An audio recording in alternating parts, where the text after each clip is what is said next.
In today's video, I'm going to teach you how to use MetaTrader 5 without overtrading. Overtrading drains focus, clouds judgment, and often leads to unnecessary losses. Today, we'll build a simple routine inside MT5 that keeps you disciplined and efficient. First, open MetaTrader 5 and set your trading limit before you do anything else. Decide on a maximum of 1 to 3 trades for the day. This is your boundary. Say it out loud or jot it in a note so it's not negotiable later when emotions kick in. Treat that limit like your seatbelt. Once it's on, you stick to it. Next, reduce distractions by opening only a few charts. Press Ctrl and M to bring up Market Watch. Keep just 2 to 4 symbols that fit your plan and remove the rest to avoid temptation. Fewer symbols mean fewer random setups pulling your attention away from quality. Now apply your strategy template. Open a chart, right-click, go to Template, then Load. Choose the one strategy setup you trust and stick with it. Consistency beats constantly switching tools.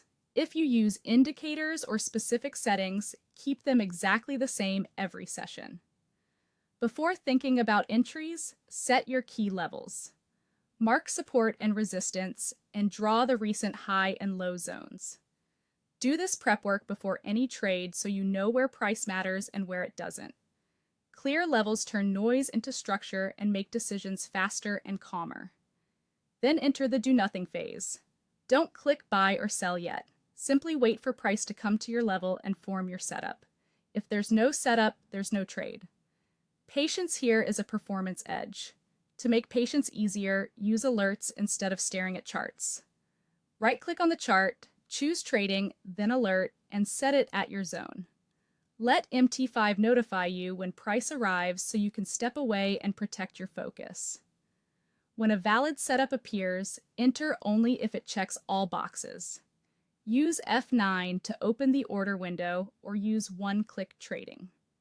Confirm that the pattern matches your plan, your stop loss is placed immediately, and your risk is controlled relative to your account. After each trade's result, pause. Win or lose, take a brief reset. Don't jump straight back in. Finally, check your trade count. Press Ctrl and T to open the toolbox and review account history. Track how many trades you've taken. If you've hit your limit, you're done for the day. Discipline preserved, account protected.